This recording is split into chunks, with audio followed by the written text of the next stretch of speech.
welcome to the second edition of News Tonight. It's me, Michael Jordan Lukomwa.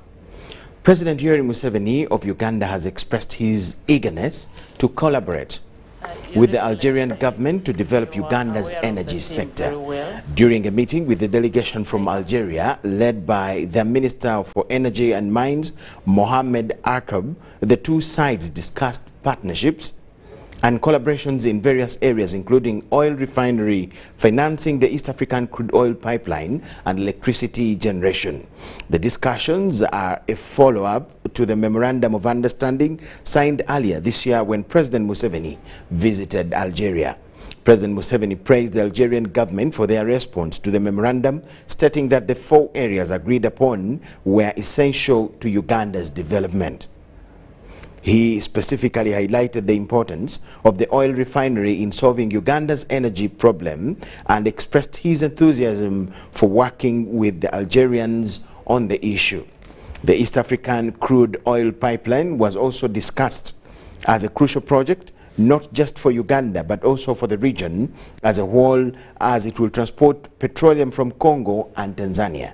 Additionally, President Museveni emphasized the need for more support in solar power generation, wind power, geothermal and nuclear energy as Uganda aims to have 52,000 megawatts by the year 2050.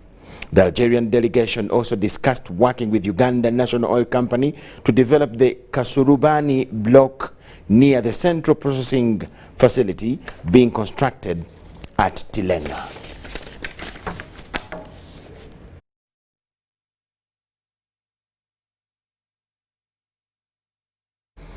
President Yoweri Museveni in other news has welcomed His Excellency Brahim Ghali, the President of the Sahrawi Arab Democratic Republic, to Uganda.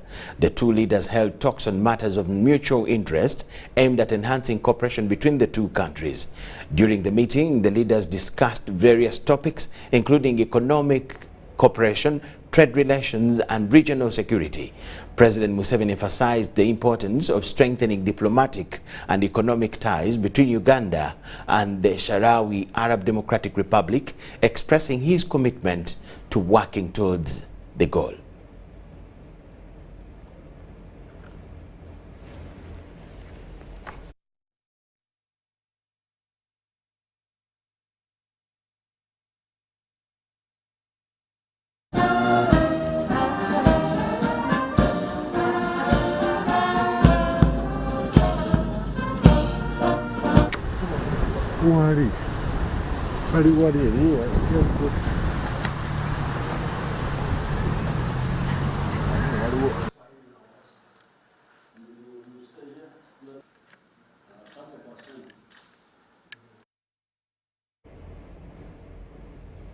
President Yoweri Museveni has called for an end to the politics of identity in Africa, citing it as a major cause of instability in the continent. He made the statement during a meeting with Ambassador Dafala Alhaji Ali, the special envoy of the chairman of the Transitional Sovereignty Council in Sudan, who briefed him about the ongoing efforts to achieve peace in Sudan. President Museveni explained that Uganda has been able to stabilize through focusing on politics of interest rather than identity, and urged Sudan to do the same. He also criticized the existence of Hemeti's group, calling it a mistake caused by the politics of identity. Museveni encouraged the people of Sudan to take ownership of their country and resolve political issues themselves. He called for a ceasefire and urged the parties involved to allow peace so that the people can elect their own leaders. The president also expressed his happiness that the two parties in Sudan had agreed to integrate the Rapid Support Forces into the National Army, noting that integration is possible with political will. He cited Uganda's experience of creating a new national army after defeating Idi Amin in 1979, which took 3 years. The Sudan Special Envoy informed President Museveni that the parties involved had agreed to move the fighting away from civilian quarters and hospitals, and progress was being made towards ending the conflict. Ambassador Dafala extended appreciation from General Abdel Fattah al-Burhan and the people of Sudan to President Museveni for his efforts towards peace and development in their country, Sudan.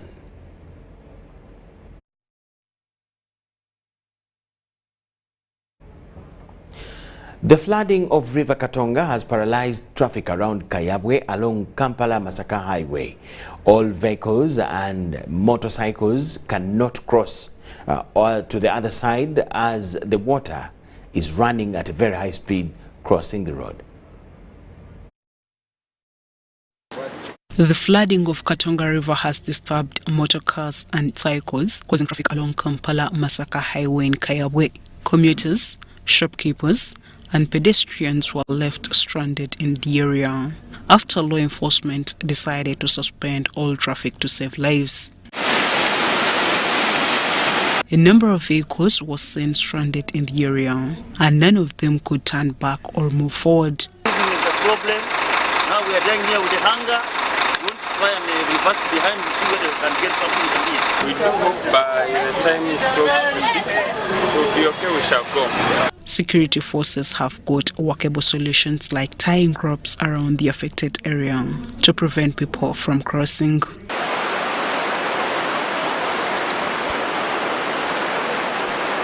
Leaders have urged people to be vigilant and also expressed concern over the challenge faced during the interruption, including patients failing to go to hospitals.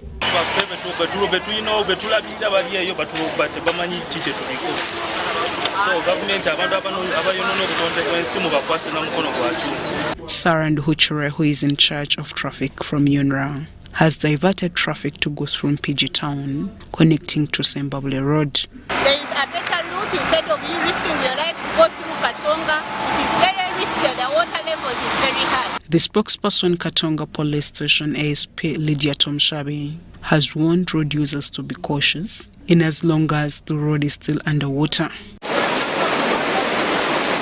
As of now, police is working tirelessly to stop residents from violating others who are robbing their property from their vehicles. Shaidat Nasaku, UBC News. The body of the late Charles Ngola today arrived at his ancestral home in Oyam District after a brief stopover in Lira City. The body was received at Oyam Boma grounds for a special council meeting before a short prayer at his home church and later to his home in Awangi, where he will be laid to rest.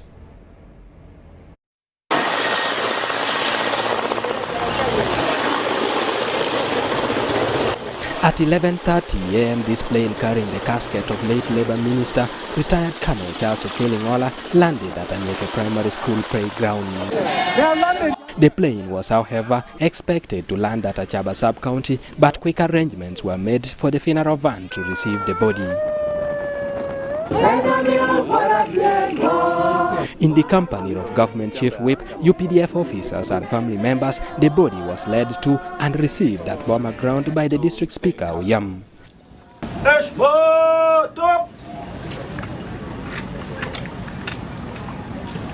A motion to eulogize him was moved and several rules suspended to allow members pay tribute to the fallen minister. The body be received in this house for members to eulogize. Because he is an ambitious man that has never planned to fail. He's a man who has never failed to plan and has never planned to fail.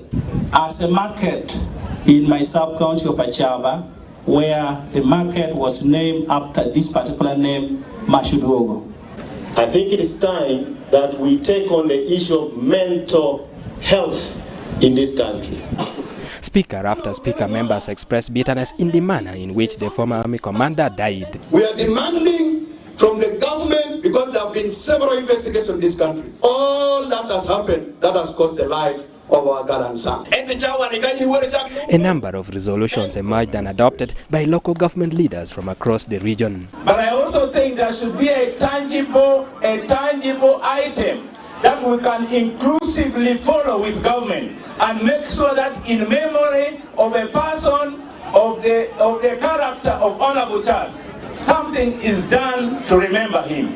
They resolved that government gives the deceased a posthumous promotion and that a vocational institution be built and named after him, among other resolutions. Colonel retired Charles Okello Ngola Majudogo. will be remembered as a defender, will be remembered as a protector, will be remembered as a guardian, will be remembered as a watchdog, will be remembered as a soldier who stood tall during the time for peace and matters of security for Lamu, for northern Uganda, and for Uganda. Late Macho Duogo's body was taken to his home church, St. Nathan Church of Uganda, for a requiem service, and later to his home in Icheme, where he will finally be laid to rest on Saturday. Eddie Olwa, UBC News.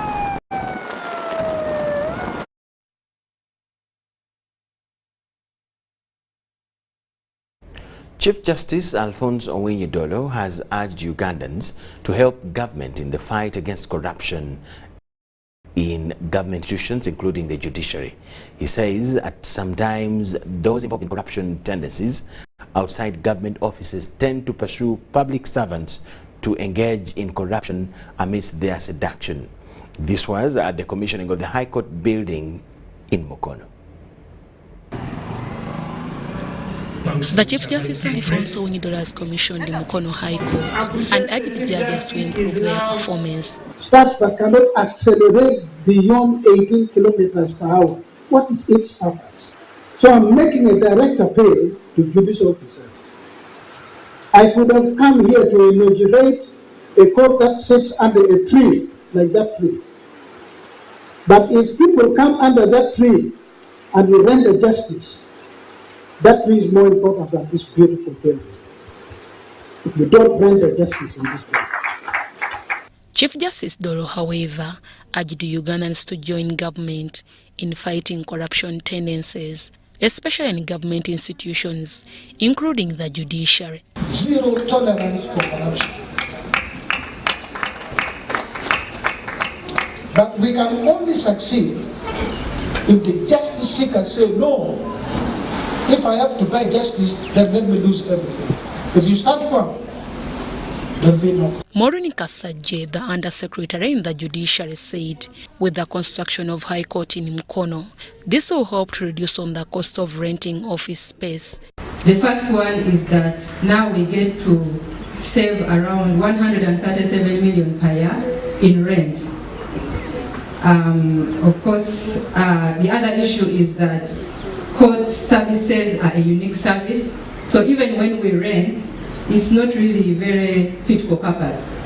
So, my Lord, as we all saw, this is now a very fit for purpose facility to serve the people of Mukono. The RDC Mukono Haj Fatuma Ndisaba applauded judiciary in bringing its services near to the public, especially to the people of Mukono. There will be a reduction in backlog cases which were previously being handled from Jinja High Court and the different sessions which have been taking place once or twice a year since this court will be operational throughout the year. The victims and complainants will have access to justice since the High Court has been brought within their reach as compared to previous where people had to travel to Jinja to seek justice. OC5 Mukono District Chairperson Reverend Peter Bakaluba Mukasa asked the judiciary to establish a court of appeal in Mukono to reduce on long distance by litigants from Mukono to Kampala. Construction of the magistrates court in place here today. The state attorney's offices and now the High Court circuit. We want to request to you as Mukono District that the judiciary also constructs the Court of Appeal or the Appellate Court to be able to create a one-stop center that can offer all these judicial services. Other people who attended the ceremony had this to say. Can we please use these premises to file only matters that deserve the attention of judicial officers?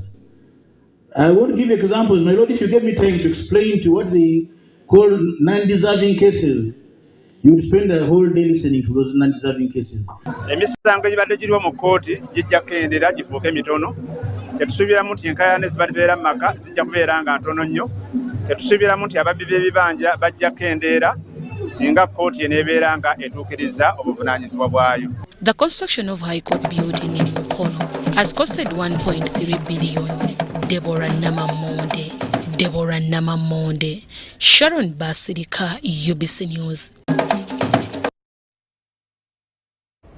The Parliamentary Committee on Information and Communication Technology is engaging the Ministry of Information and National Guidance and related entities to assess the progress of implementation of planned activities for the financial year 2022-23.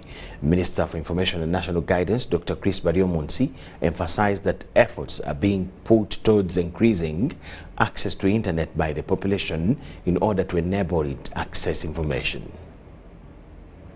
National Development Plan 3 highlights information and communication technology ICT innovation as key in the transformation of the country. Now the Parliamentary Committee on Information and Communication Technology ICT is engaging with Ministry of Information and National Guidance and entities that fall under it to assess the progress of implementation of planned activities for the financial year 2022-2023. Key areas of discussion include the extension of internet services to the population. We've been trying to extend the infrastructure in the entire country so that there is the connectivity. We've been laying the national backbone infrastructure. We have covered up to 60% of the country. We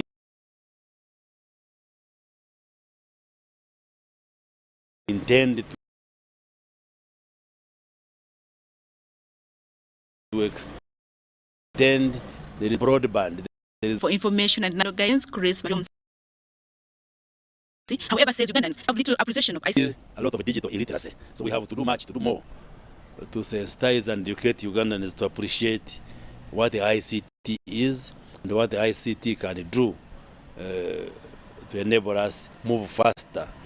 And of course, we all know that ICT is cross-cutting along all the sectors of government, name it health, education, agriculture, to mention only but a few, because it contributes highly to the economic transformation of a country.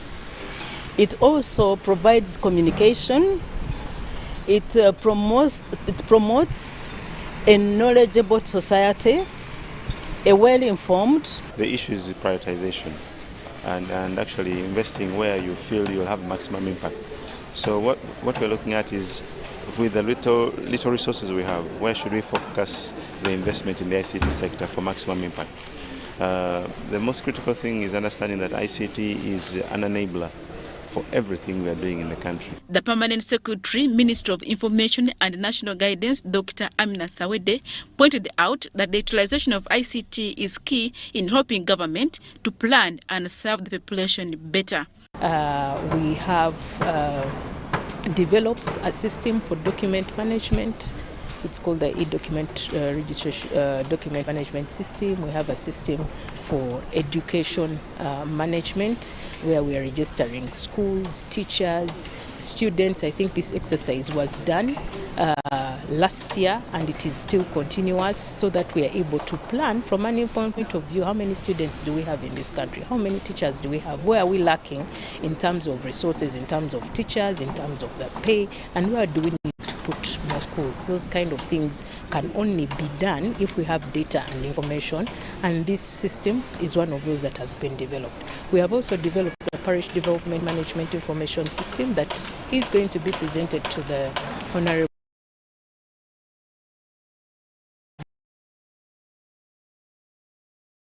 members of the ICT Committee of Parliament to show them how much data we have registered households in this country, to achieve over 54 million plus households have been registered. Information and communication technology is one of the fast-growing sectors of the economy, offering many opportunities, and therefore investment is required to make this sector more vibrant. Adia Nakote, UBC. Still in Parliament, the Education Committee has made an assessment tour of the infrastructure projects at Makerere University, including the main building down by fire. The committee led by chairperson John Ntamuhira doing assessment to a land that out of the 17 billion that was appropriated for the rehabilitation of the main building, only 8 billion was released.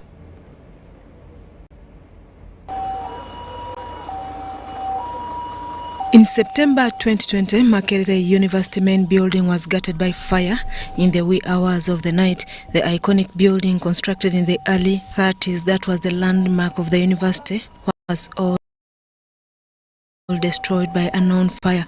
The funds were, however, disbursed to restore the landmark building, and work started in 2022. During the assessment tour of the infrastructure progress of the projects at the university, the Education Committee of Parliament made site visits in the main building in restoration, halls of residence, the university hospital, among others. The work seems to be moving on well, and to us, within 6 months to 10 months, they should be able to complete the facility, but the details will be given to us later. First, the historical building currently under restoration and works were in progress. The project is expected to be complete late 2023. Important thing, we want to find out whether the money that we are appropriating as Parliament and what government is sending here is doing the right work or not. We shall establish that by the time. The committee learned out of the money that had been appropriated for the restoration of the historical building, only 8 billion has so far been released. If you look at the construction of the restoration of the main building, the Ivory Tower, out of 17 billion, they have only released 8 billion.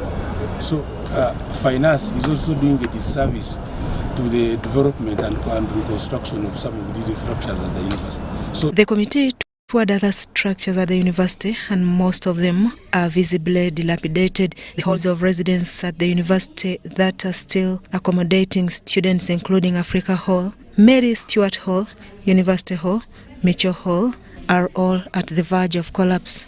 Because the few areas you have looked at, the facilities are not in good condition at all. For Mary Stewart, there are still guards, but they are at risk anytime that block can fall.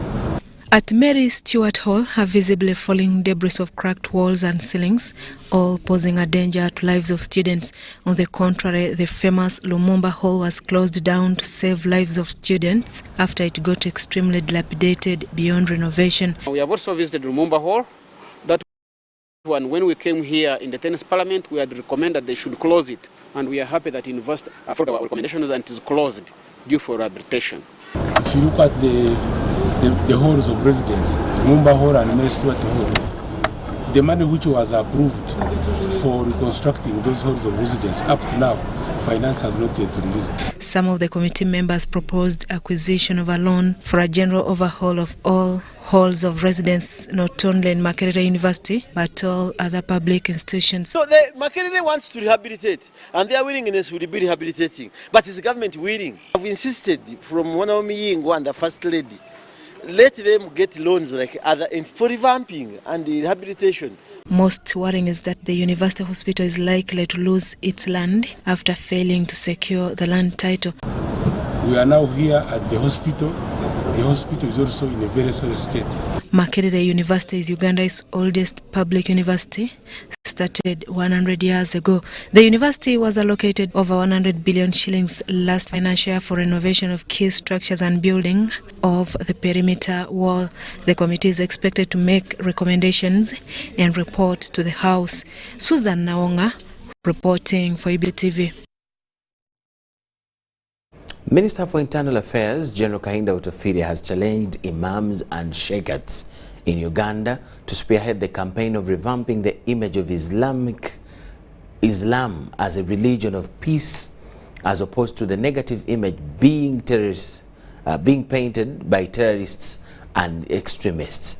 This was in a message delivered on his behalf by the Special Presidential Advisor on Middle East Affairs, Dr. Sheikh Ahmed Chisule, during a one-day anti-terrorism sensitization for Kampala Central imams and sheikhs at Old Kampala KCCA Primary School. The Uganda Police Anti-Terrorism Unit and the UPDF, in partnership with the various Muslim leaders, are behind the sensitization meetings countrywide. Radicalism, extremism, under the theme Islam is not terrorism and the Muslims are not terrorists. The program has so far covered the districts of Luwero, Wakiso, Kayunga, Budaka, Bukweli, Ginja, Mayugwe. I am glad to inform you and the country at large that the program has successfully delivered the message. So that's why we are saying to fight terrorism we need to involve everyone, including parents, local leaders, local governments, teachers, religious leaders, and everybody that believes in peace and humanity. That we should understand our roles, because everyone has something that you can do in order to fight this thing. Security sensitization exercise. It was initiated purposely to fight against terrorism through Muslim imams, sheikhs, and amirates. This is among the programs which has been taking place throughout the country, led by General Kaida Otafire, under the theme Islam is not terrorism. I am the manager of Islamic investments or Islamic finance, but over 90% of my portfolio, they are non-Muslims, so it does not discriminate. Nefenge Chitongole National Counter-Terrorism Center tuliwo okukwanaganya ministries, departments and agencies.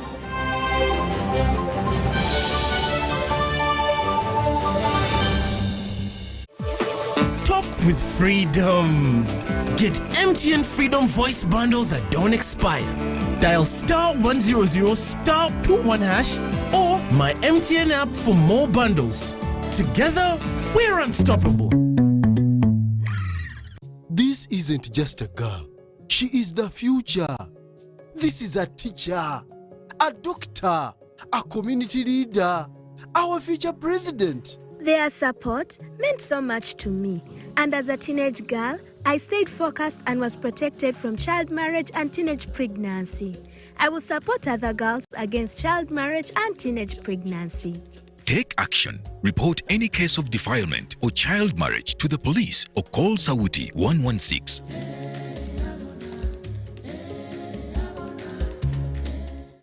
Where does it come from? That thing that makes us Ugandan. That thing that makes us different from everybody else. Where does it grow infinitely? Some say it's in our history, in our culture, and in our hearts, in our warm smiles and vast miles of coffee, dairy farmland, and amazing maize fields. It's in our inherent pursuit to always be better, to never stop growing and glowing.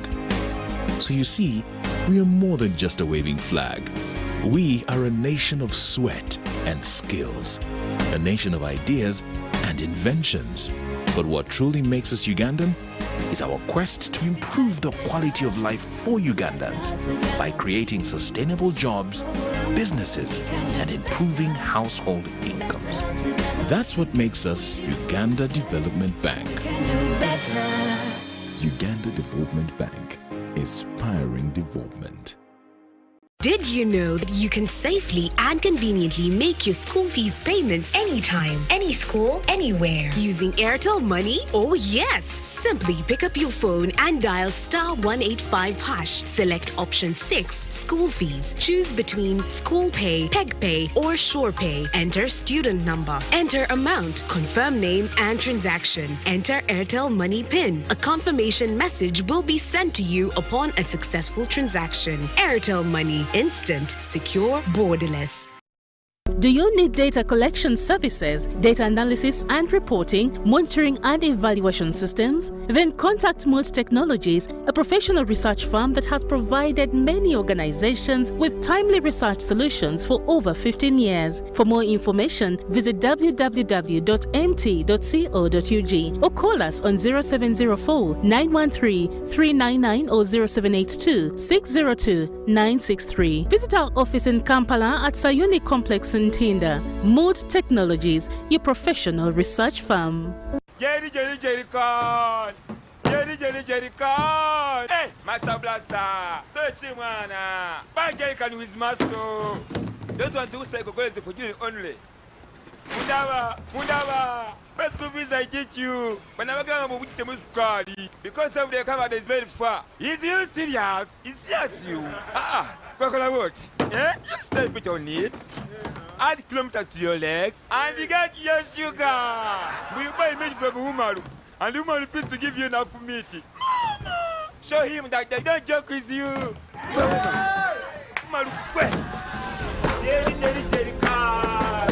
Okukakaluka n'okulungi kwetaagako omuntu akuyambako n'olwekyo tujja kukuteerawo embeera esaanidde osobole okukola ekisinga awamu teri kitulema.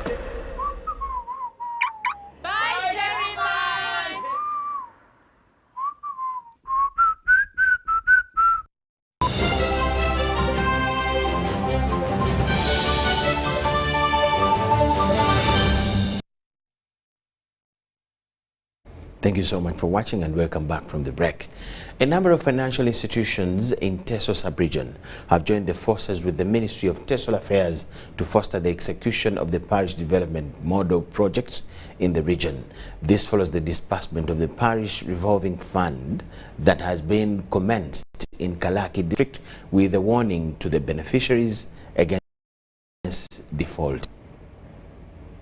The future of Parish Development Model Project in Teso Sub-region looks promising, following the joint efforts between the financial institutions and the Ministry of Tesol Affairs. Opening accounts, providing financial services and financial literacy, bringing the service of banking closer to the community.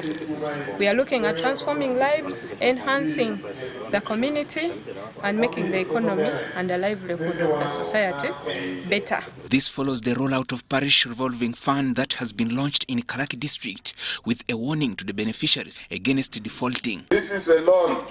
I want to repeat that this is a loan. You will be arrested if you don't pay it back. You will be. And I say this because I know some of my people, when they take this money, they eat it alone. When it comes to time for arresting them, they come to me.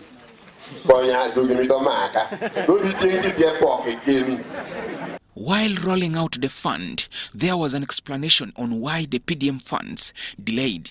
We did not want to disperse the money before even these people understand what they are rolling. This is how we got complications with the Mioga. It came at the time when we were going for elections, and some people said, oh, this is the usual NRM style. They give you, you give us. We are eating this one. Michael Eyoku, a member of Alometi Piggery Keeping Project, is among the first beneficiaries that have received PDM funds in Kalaki. I have received 1 million shillings, and I'm going to use it for piggery keeping, as it was in my business plan. And I'm extremely happy, especially to the NRM government and my local government staffs, the sub-county, those who help us to reach the destination. Because the journey was very, very long. There was a lot of hills, let me say, because you write a paper today, tomorrow there is another paper. So without those technical stuff, we would have not reached here. Eyoku is optimistic that the funds will be a life changer, basing on the enterprise he selected. Through the training we had, by the district veterinary officer, I know piggery will help. It will help because it takes the short time to deliver and short time to grow, so that it's easy to get money through piggery. Lira District local government has so far received more than 1.9 billion shillings intended to benefit 34 circles, with 1,042 enterprise groups formed against poverty in the district. Joseph Oko, UBC. Makerere University is set to host the Eastern Africa Foundation for Advancement of International Medical Education and Research Regional Institute to train medical trainers. The director, Eastern Africa Foundation for Advancement of International Medical Education and Research Regional Institute, Professor Sarah Chiguli, asserts that the institute will train health professionals, educators across the regional countries, thus bringing the service closer to the trainers. The Eastern African Foundation for Advancement of International Medical Education and Research Regional Institute will be hosted by Makerere College of Health Sciences and Barra University of Science and Technology as a regional host. Build capacity so that these trainers have the skills to design education programs, to do research in health professionals education, and we hope that by doing this we shall improve the quality of training of future health workers.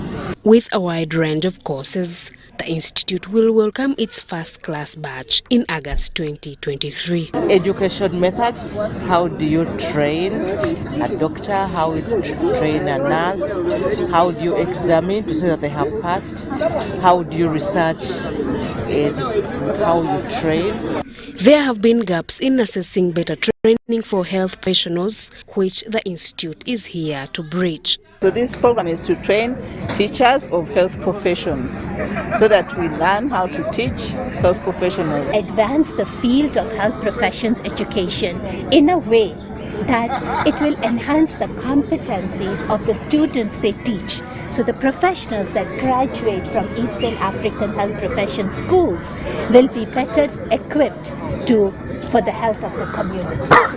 The Director, Eastern African Foundation for Advancement of International Medical Education and Research Regional Institute, Professor Sarah Chiguli, says the Institute will train health professional educators across regional countries, thus bringing the services closer to the trainers. Miriam Umcha, UBC News. Airtel Uganda, through their educational pillar, have donated items to Masulita Children's Home to enable them have an opportunity to find purpose for their lives, harness their potential and learn skills that to set them on the path of a successful life. Ugandan cities, especially Kampala, still face a challenge of street children running away from their families due to domestic violence in families. Government, through Ministry of Gender, KCCA and various children homes, have tried to collect them and give them skills to change their mind. However, many of such places face a financial challenge. To address some of these challenges, Airtel Uganda, through its education pillar, has donated items to Masulita Children's Home. Handing over items, the Managing Director of Airtel, Manoj Moral, appreciates the Minister for Education, the founder of Uganda Women's effort to support orphans USO that has helped many vulnerable children. We stand here on the shoulders of those who dreamt of saving the plight of underprivileged children of the society. You have untiringly committed to this vision since 1986, and we thank you for this. These items will support the home to continue taking care of the children. To all the children here, I urge you to embrace a mind shift that will empower you to study, learn new skills that will make you participate in the economic transformation of your community once you return to your home of origin. The Chairperson Board of Directors, USO Olive Birungi, asserts that to reduce street kids, it's a responsibility of everyone. When we talk about children on the streets, it's not a problem of anyone else. It's each and every single individual who moves in the streets of Uganda that has a responsibility on what we can do for these children. And as you've seen, these are toddlers. They have even no idea how they got on the streets. They have no idea why they are on the streets.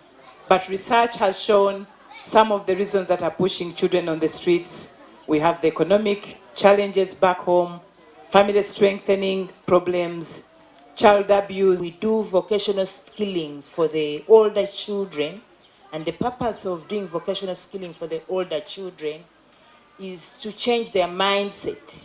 Because when you interact with these children, when they've just come and ask them why they're on the streets, they say they're going to look for money because they need to send back that money home. She also appealed to government to increase funds to the Ministry of Gender to help collecting kids from streets and support children homes countrywide. So when you come and partner with us and join with us, I want to request that we make this partnership bigger, better, and stronger for this country, because Airtel is huge. Items like food, scholastic materials, pads, fencing wire for protection, among others, have been donated, all worth over 50 million shillings. Shaidat Nasaku, Andrew Sebira, UBC News.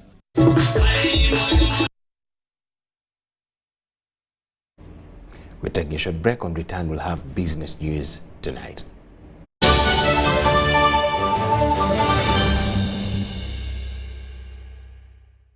Glow as you are with the new Spark 10 series smartphone from Airtel in partnership with Techno. Own the timelines with picture-perfect selfies using the 32-megapixel selfie camera, 256GB storage, G88 gaming processor, and a strong battery to last the whole day. Haha! Towakana. The Spark 10 smartphone comes with free 3GB from Airtel and 100% bonus on weekly and monthly bundles every month for 3 months. So you can stay connected to a world of possibilities.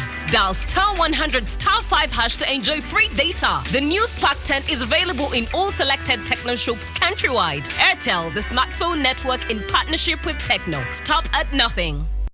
This isn't just a girl. She is the future. This is a teacher, a doctor, a community leader, our future president.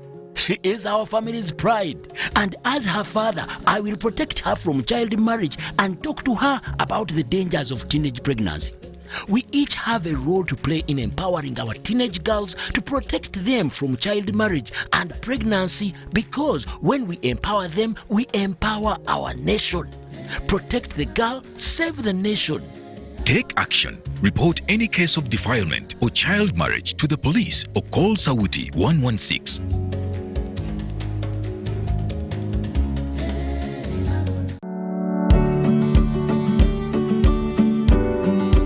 The Resol Agribusiness Show is here under the theme Revolutionizing Agriculture through Value Addition, Innovation and Technology, scheduled for 13th to 16th June 2023 at Uhinga Stadium, Fort Portal Tourism City, with a free medical camp running throughout the show. Entrance is totally free. To sponsor, partner and participate, contact 0702 301 059 or 0773 458-492 or 0773-301-059.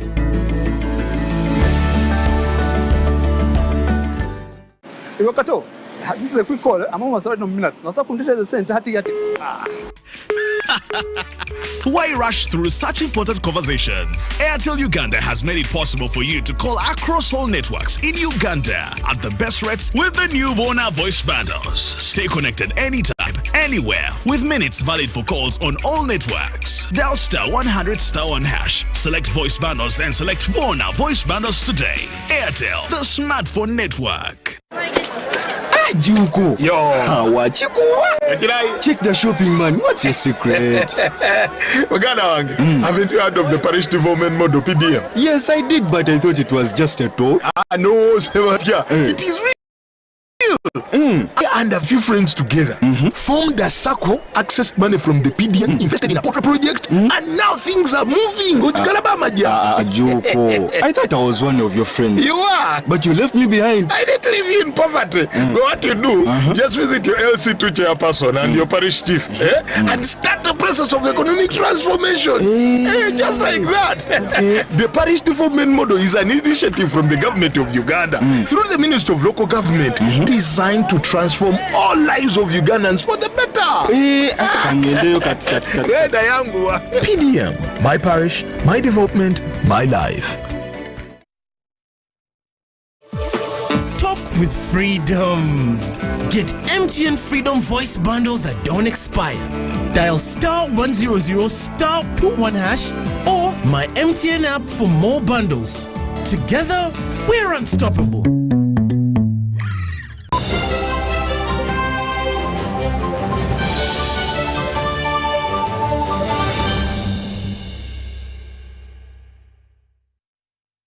Business news tonight. Thank you so much for watching. Uganda has the capacity to reduce poverty by building people's resilience, says a new World Bank report. The study highlights challenges facing the country, its vulnerabilities, and suggests proactive solutions to tackle the challenges. Uganda has in the last decade registered little progress in its poverty reduction agenda. This is according to a new World Bank poverty assessment report titled Strengthening Resilience to Accelerate Poverty Reductions in Uganda. We showed that 50% of population in Uganda are very likely to fall into poverty into 2 next years. It's called vulnerability to poverty. So it's just a reflection of shocks and low resilience. Launched in Kampala, the report shows 30% of Ugandans were poor in 2019-2020, a percentage only slightly lower than 31% in 2012-2013. The study also shows how majority of the population is vulnerable to shocks. The case in point being the COVID-19 pandemic that lasted for at least 2 years and pushed many in society to the brink of abject poverty. Moreover, many Ugandans are clustered around the poverty line. That is the most vulnerable and dangerous thing. They are clustered around the poverty line. Therefore, they are vulnerable to shock. Any small shock just takes us back to poverty. So the question is, what do we need to do to move slightly above the poverty line? Other challenges cited include the poor savings culture, high cost of living, low earnings, among others. I'll give just a quick scenario. So I earn 1 million Uganda shillings, it's my paycheck. When it hits my account, government takes 30%. I save 5% with NSSF. So I'm literally remaining with about 650. When I make a withdraw, there is an 18% charge of VAT. When I go to buy apples in a grocery store, I pay 18% VAT. When I make a transfer to my mobile wallet, I pay a direct tax. So literally about 65% of my earning is just in there. So there is nothing left to save, nothing left to invest. So why won't people be poor? The World Bank's Poverty Assessment 2022 report puts emphasis on the shift from subsistence to commercial agriculture, investment in human capital, improvement of agriculture and enhancement of social services, and education as crucial factors in building resilience. Human capital is very important in Uganda, overall, and in Uganda in particular, because of the demographic transition Uganda is going through. You have so many kids, and if we don't invest in education and health, in 10 years, in 15 years, these people will have difficulties to find a good job, to be resilient and to cope with shocks. The study notes that there are other productive economic activities outside agriculture, which is the mainstay of Uganda's society. However, they are not easily accessible by the poor in society and thus worsen their vulnerability. Charlotte Amuge and Dennis Igor for UBC News. A Women in Energy and Extractives network has been launched on the sidelines of the just concluded biennial East African Community Petroleum Conference. The network members, headed by Ruth Nankabirwa, the Minister of Energy and Mineral Development, commit to promote equality and women empowerment in the sector.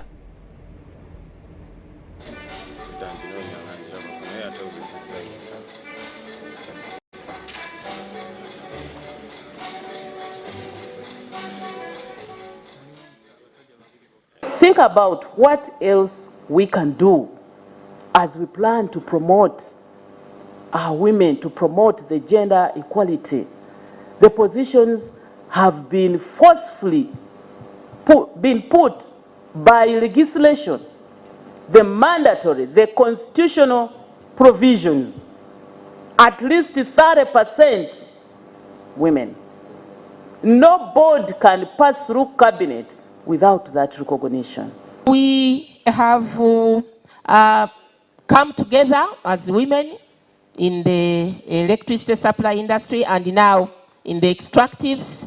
And during the month of women, which is the month of March when we celebrate 8th March, which they tag as the Women's Day, but I think every day is a Women's Day. You don't see any person who wakes up in their home and does anything without the influence or participation of women. So every day is a Women's Day, but we take this month to take forward the women's agenda. And therefore, we as women serving in the electricity supply industry and the extractives. Walking into a space and seeing ourselves as women, it is important, and yes, we are women and we are proud of it. But sometimes when you focus too much on being the only woman who is in the space, the only woman in the room, it hinders the display of your capability. Because when you focus on yourself as a woman, then that's what people will see. Because that's what they think you have to sell. That's the only thing you can sell. I'm the only woman in this room. I'm the first woman who did this course. Yes, that is important. But what is key is your capability, the value that you bring, the skills, the difference that you can make. We have a good number of people, women in those key positions. We must stop lamenting.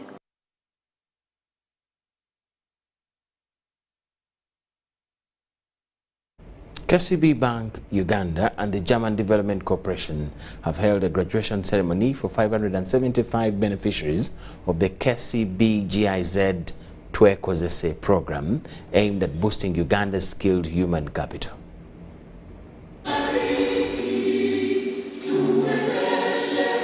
The Twekozesa program seeks to create self-employment and establish enterprises among unskilled and semi-skilled youth in Uganda, and it is expected to support the government agenda of solving youth unemployment as well as promoting the sustainable development goals on gender equality and decent work and economic growth. To them for working hard, but I cautioned them as they go to the field.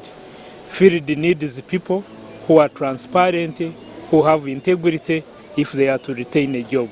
If you are a domestic electrician and you are cheating customers, then you may not get more businesses, because the business is more of trust and perfection and doing quality work.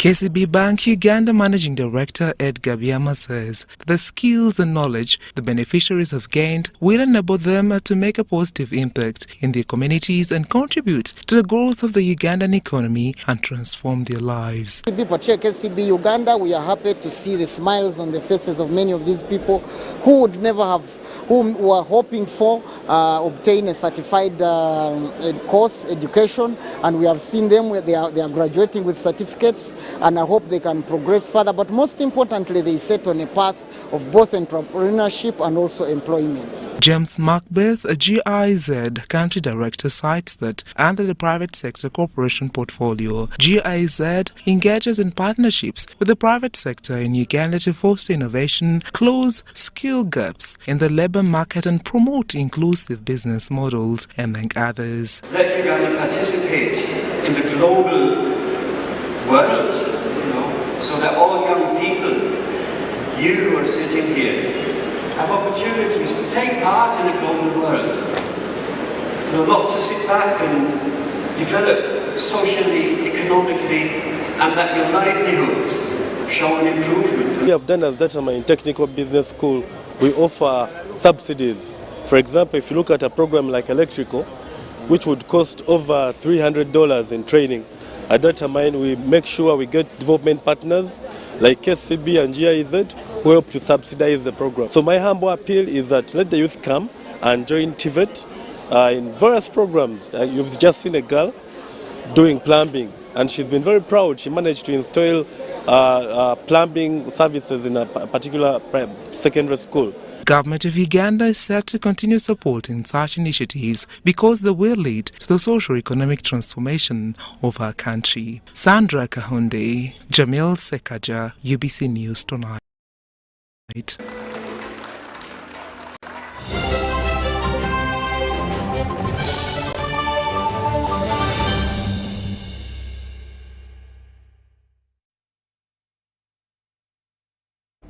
The National Cricket Under-19 boys team is heading to Sanjay Farm in India for a 2-week training camp from 13th to 25th May.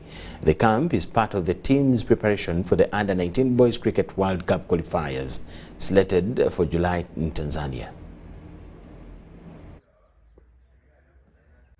Under the guidance of coaches Inez Emmanuel and Robinson Turinawe, the National Cricket Under-19 boys team has been undergoing training since the start of the year in preparation for the Under-19 Boys Cricket World Cup qualifiers slated for July in Tanzania.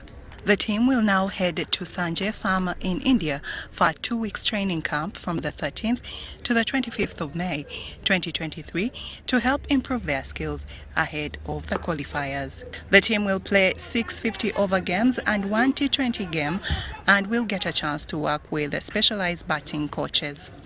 So the trip is going to have 14 days, which will allow us engage the activities that we have been trying to instill in the young boys. So the exercise will help us as coaches to try and see the areas of check. We have been preparing, and now we want to see how much the boys can execute in those 14 days. In India being a test playing nation, it has very good talent, and those youth over there have good spinners, good pace bowlers, and good batsmen. So it's going to be a very good challenge for my boys. So come the July 2023, we will have that accumulated experience. Then we'll be able to execute well. The travelling squad has players from the different parts of the country, 7 of which were part of the Under-19 2022 World Cup in West Indies. Fad Mutagana has been chosen as the new captain, replacing Pascal Murungi, who moved to the senior cranes. In July, Uganda will play 6 other teams in qualification for the 2024 World Cup that will take place in Sri Lanka. Grace Joyce Kemigisa, UBC News. The highly anticipated 2023 Girls Schools Cricket Week has reached its climax as 4 deserving schools have earned their place in the semi-finals.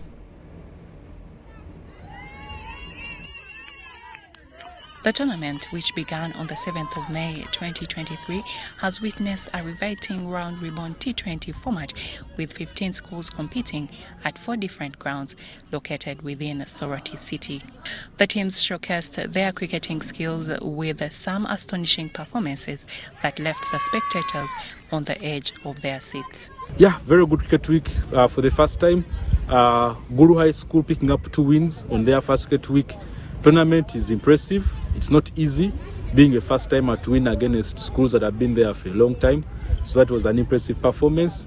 St. Mary's Madera as well, getting on board, winning games and putting very many teams on pressure, shows that there's potential in Madera.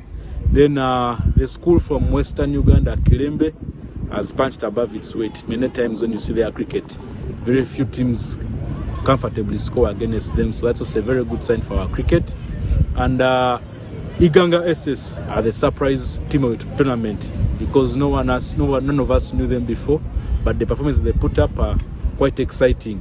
4 exceptional schools have triumphed over their opponents, earning themselves a well-deserved spot in the semi-finals of the 2023 Girls Schools Cricket Week. Henry School secured their place after a stunning 37-run victory over Kilembe SS, while Ginger SS beat Iganga SS by 50 runs. Masaka Secondary School dominated Indeja Senior Secondary School with an astonishing 134-run win, and defending champions Olila High School crushed Victoria High by 9 wickets in just 4 overs. The cricketing talent on display has been exceptional, with Alako Prescovia delivering yet another remarkable performance, scoring an impressive 113 runs from just 61 balls. Light SS's Arugo Joyce Mary also made an unbeaten 28 runs, while Patricia Timong from Light SS and Kilembe's Leah Asinja bowled maidens. Olila's Jimia Mohammed and Irokol Esther made 19 and 14 not out, respectively. Beyond the cricket pitch, the week-long tournament has also featured some excellent CSR activities. We've had TASO carrying out HIV testing and creating awareness about healthy living. We've also got counselors and mentors talking to the girls about life choices. Then we've also held internally a quiz session to try to assess the level of knowledge among the cricketers. The semi-finals and finals are sorting out the best from the good, and I think we are going to now see quality cricket, because Olila hasn't really been challenged all through this time, the same for Masaka SS. But I believe at the semi-final stage, they are going to meet opponents that can also play good cricket. And definitely at the finals, it's going to be good cricket. The highly anticipated finals of the tournament are scheduled to take place tomorrow, the 12th of May 2023, with the finals set to be played on the 13th of May 2023. Grace Joyce Kemigisa, UBC News. Fresh Dairy Senior Secondary School Games Tournament has been heating up, offering some exciting action on the field. In the women's football matches, two teams, Kawempe Muslim and St. Noah's, have demonstrated their dominance by delivering a plethora of goals. It was a thrilling spectacle for the fans as both teams displayed exceptional skill and technique. Where it matters most, the battle for teams to make it to the quarterfinals of the ongoing Fresh Dairy Senior Secondary School Games continues. So far, reigning champions in different sports disciplines continue to impress, and no sign of shock. Kawempe Muslim and St. Noah Girls School are the teams to beat in women football, winning all their 5 group games. St. Noah defeated Chingi Memorial SS 15 goals to 0, while Kawempe Muslim defeated Moroto SS 12-0. The difference in the goal margin shows how these teams have kept to the top, no wonder representing the country at the East African School Games. There are games, actually. We have 7 different sports that we have in this side in Mbarara. We have girls football, we have basketball boys and girls, rugby boys and girls, we have table tennis, we have badminton, we have hockey, and then we have tennis. Actually, so far the turn-up was really very good. These games are partly sponsored by Fresh Dairy, partly sponsored by Ministry of Education and the schools themselves. But what I would like to say, there is a great improvement in these teams. As we aim the purpose of having these games, actually, we are preparing teams to go for what we call Fiasa games, that's the games that are going to be in Rwanda. When you look at the teams, actually, they are ready.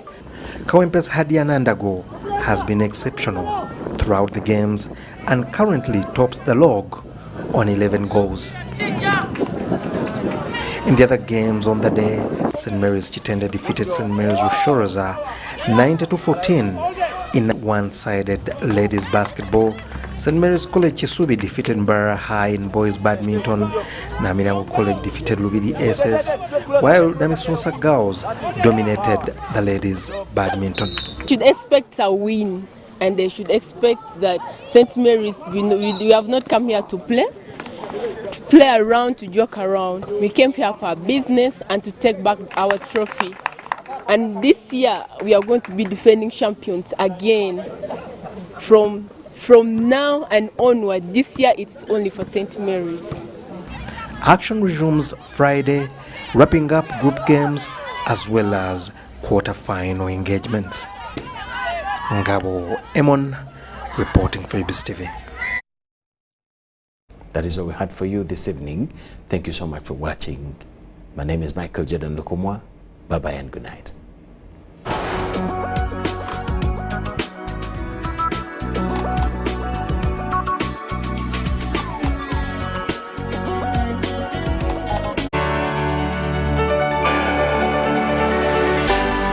UBC, inspiring Uganda. Kato, this is a quick call.